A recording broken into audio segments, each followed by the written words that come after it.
व्यतिकरण के क्षेत्र में हम लोग एक व्यतिकारी पुंज किरण जिसको कहेंगे कि मार्ग में पतली पारदर्शी प्लेट रखने का प्रभाव देखते हैं। तो ये मैंने सेटअप बना रखा है, वही यम का रेखाचित्र प्रयोग का सेटअप है। इसमें S1 S2 के बीच की दूरी 2d थी, पर्दा था, और S1 और S2 से चलने वाली प्रकाश किरणें बिंदु P पर पहुंचती थी। अब मान लेते हैं कि स्मॉल t मोटाई और n अपवर्तनांक की निरपेक्ष अपवर्तनांक वाली एक पतली प्लेट को, पारदर्शी प्लेट को हम लोग S1P के बीच में रख देते हैं। यानी अब S1 से चलने वाली प्रकाश तरंग पट्टी T से होकर गुजरती है। तो अब यहाँ पर S1 से P के बीच में जो वायु का भाग होगा, वायु की दूरी जो होगी, यहाँ प्रकाश वायु में चलेगा, वायु की दूरी हो जाएगी आपकी S1P माइनस T के बराबर हो जाएगी, और जो प्लेट में डिस्टेंस होगी वो T के बराबर होगी। तो अब हम लोग S1 से P तक प्रकाश को चलने में लगा समय निकालेंगे। S1 से P तक प्रकाश को पहुंचने में लगा समय,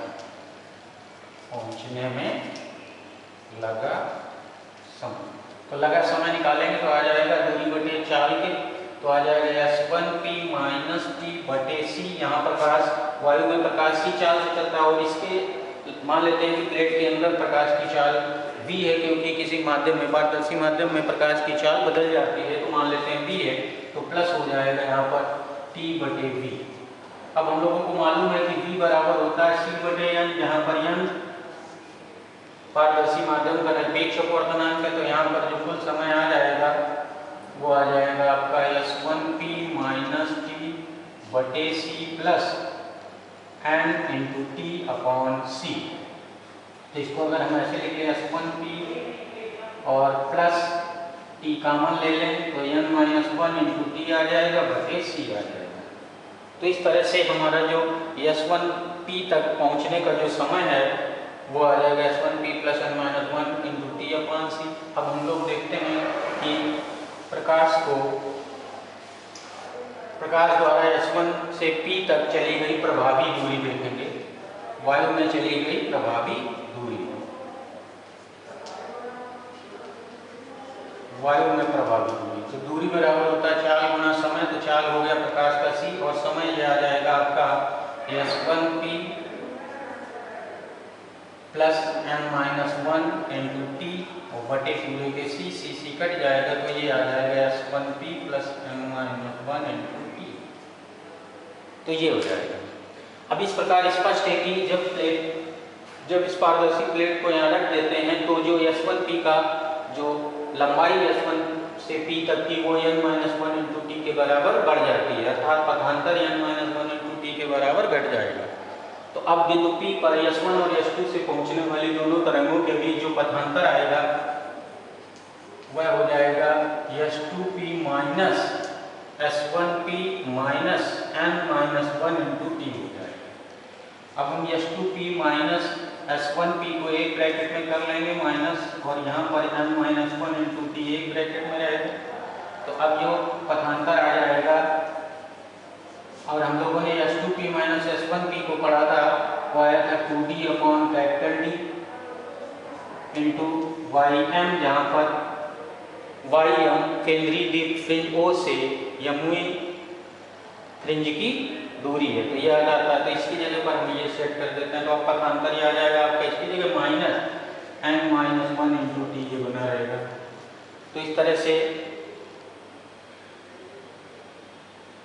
पारदर्शी प्लेट के रखे जाने पर जो पथांतर आया वो n माइनस 1 इंटू T कम हो गया। अब हम लोग P पर दीप फ्रिंज के बनने की बात करते हैं। तो P पर दीप फ्रिंज जब बनती है, जब ये पथांतर लैम्डा का पूर्ण गुणज होता है, तो दीप फ्रिंज के लिए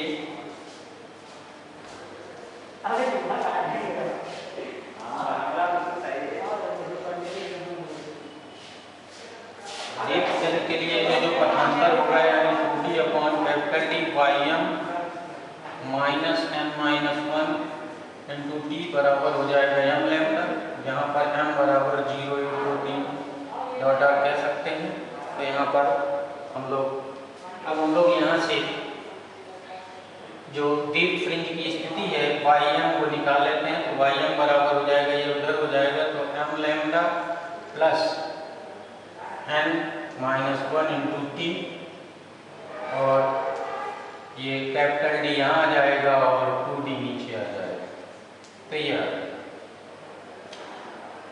तो अब जो यमुनी द्वीप फ्रिंज की स्थिति होगी वो ये आ जाएगी। अब मान लीजिए जब प्लेट नहीं थी तो टी बराबर 0, तब उसकी जो स्थिति थी यमुनी फ्रिंज की द्वीप फ्रिंज की स्थिति थी, तो ये आ जाएगा, हट जाएगा, M lambda upon M lambda capital D upon 2d रहेगी, ये पहले पढ़ चुके हैं हम लोग।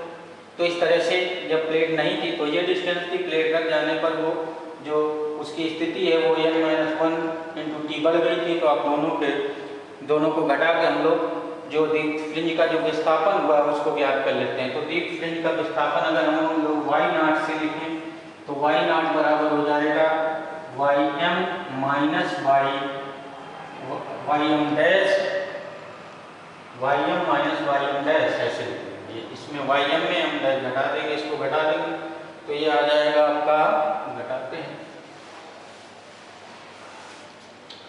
तो ये आ जाएगा वाई नॉट इक्वल हो जाएगा आपका capital D upon 2d M lambda plus M minus 1 into T minus M lambda capital D upon 2d। तो वाई नॉट आ जाएगा capital D upon 2d common हो जाएगा और ब्रैकेट में बचेगा ये एम लैम्डा कट जाएंगे आपके, तो यहाँ पर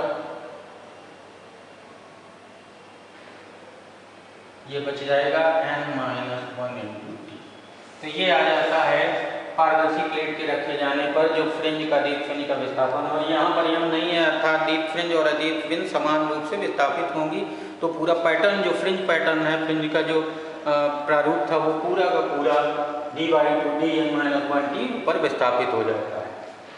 अब यहाँ पर अगर हम लोग कैपिटल D अपॉन 2d के स्थान पर कैपिटल D अपॉन लैम्डा ये इक्वल बीटा था, तो अगर हम लोग d अपॉन 2d की जगह पर लिखें तो beta upon d upon 2d बराबर हो जाएगा बीटा अपॉन लैम्डा।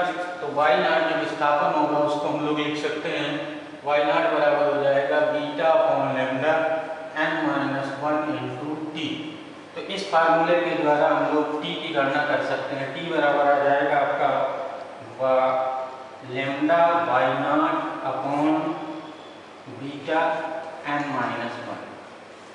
तो यहाँ पर अगर हम लोगों को तरंगदैर्घ्य मालूम है, फ्रिंजों का विस्थापन मालूम है और बीटा यानी चौड़ाई मालूम है, तो हम लोग प्लेट की मोटाई की गणना कर सकते हैं। अब याद रखना, अगर इस प्लेट को इस वाली कुंज में रखा जाए तो पूरा जो फ्रिंज पैटर्न है, जो व्यतिकरण में फ्रिंजें बन रही थी वो नीचे की ओर इतनी विस्थापित हो जाती है, तो जिस मार्ग में रखेंगे उसी ओर फ्रिंजों का विस्थापन हो जाता है।